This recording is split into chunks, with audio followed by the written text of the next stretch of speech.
Triple J says yes. Check out our new and enhanced website at triplejguam.com. Get a real-time view of every vehicle in our inventory, instant trade-in, plus easy financing. Triple J says yes. Visit triplejguam.com. Hafaday and welcome to today's episode of Cruising. I have with me Beauty, Brains, and Bronze, the incomparable Aria Perez-Theisen, reigning Miss World Guam 2015. So welcome to my ride. Thank you. And buckle up. Safety first, guys. Safety first. And by the way, I don't condone hitchhiking. We're just being funny. So, Aria, thanks for joining me today. Hello, thank you for having me.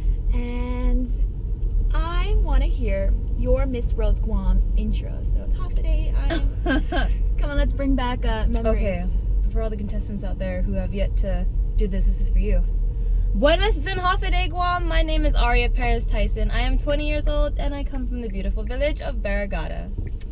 Of course, you know, louder because this is a small car. I don't want to break your eardrums. Right. And tell us more about your experience with Miss World Guam and why Miss World Guam. I mean, there's so many other pageants out there, and they're all happening at the same time, like Miss Universe, Miss Earth, but you picked Miss World. Why? So, I would have never considered myself a pageant girl, but what drew me to Miss World was the beauty with a purpose aspect of the whole pageant, which is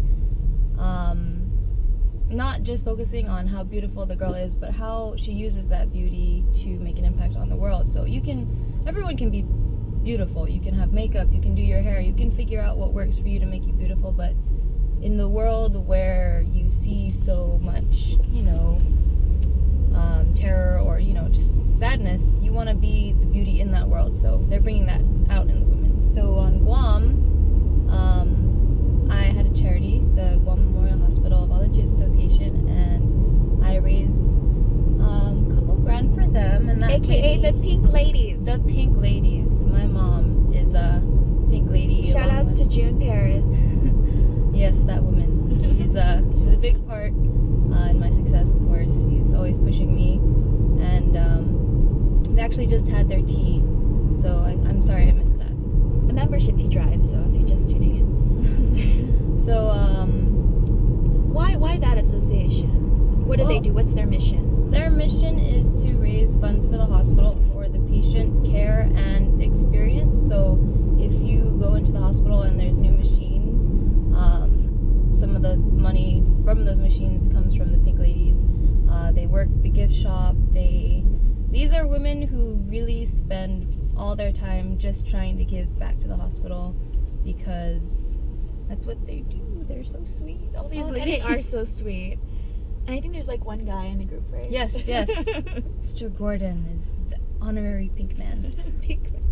So tell us more about your experience. What with the pageants, and we're seeing all the pageants unfolding, the next few months.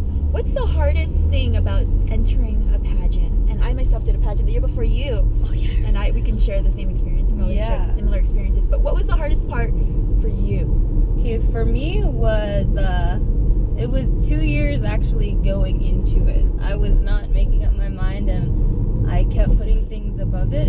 It's the preparation and getting in the right mindset and having enough confidence to say, okay, I'm finally ready, I can do this. Because it was 2 years for me, and all my supporters, Kyle, my mom, Miss Kay, they're always saying, are you gonna do it now? Or is it your year now? I'm just like, just give me one more year. So actually, Aria was supposed to enter the year I entered, which was 2014. Yeah. So I'm glad we did not have to face off in the final round. It would have been fun though. What was your hardest part? What was my hardest part? Was bikini round. Again, I had to prepare 2 years out for my pageant, and I had to lose like 30 pounds. And I'm shorter, so weight looks different on me than it does on you. Like you could probably gain a few pounds and no one would notice, but me, it shows. And so I think the hardest part was bikini. I've never worn a two-piece bikini in public, and having to do that in front of a stage and a room full of people, that was terrifying. And it's kind of like those kinds of things I think girls go into the pageant, like it's them forcing themselves to break out of a shell and say, okay, I have to do this, no hiding it now, and builds your confidence. Definitely. And when I got my bikini, the Miss World first gave me my bikini, which is Kainani, and shout outs to Kainani for awesome sponsorships. We love them. I wore my bikini around the house. With the high heels. What it takes. Yes. With the high heels. And so anything for you, you're already an athletic girl. I think I didn't mention this, but Aria is very athletic. She loves long distance running and rugby and CrossFit. Can you tell us more about that? Okay, so in high school, which was when when people were getting it in my head, you should join a pageant.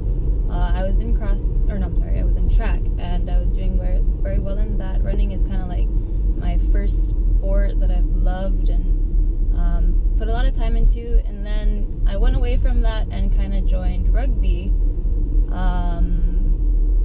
For some reason I never joined it in high school, or I did, but like I didn't put much time into it. But then after, it just really came to me as a sport that I love and I really want to grow on Guam. And CrossFit is how we condition. So it all started with joining CrossFit gym, CrossFit government good. Sorry, Paul. It's gonna make you do extra suicides or whatever. We're getting the name wrong. But yeah, we learn basic weightlifting moves, and it was for me okay. I walk into a gym and I don't know how to use machines. I'm like staring at people like, oh, how do I do that? So I'll just go straight to the treadmill, and I can do that outside. So for me, actually utilizing a gym didn't come in handy until I joined a CrossFit gym, because you're with people all around you. There's like your support system. You're kind of on a team, which is like how I usually get my workouts in, is with a team. And then going into rugby, I just love the sport. I can't dribble a ball with my hands or my feet, so if I can just catch a ball and run, that's a skill I can, take to another level. Triple J says yes! Check out our new and enhanced website at triplejguam.com. Get a real-time view of every vehicle in our inventory, instant trade-in, plus easy financing. Triple J says yes! Visit triplejguam.com.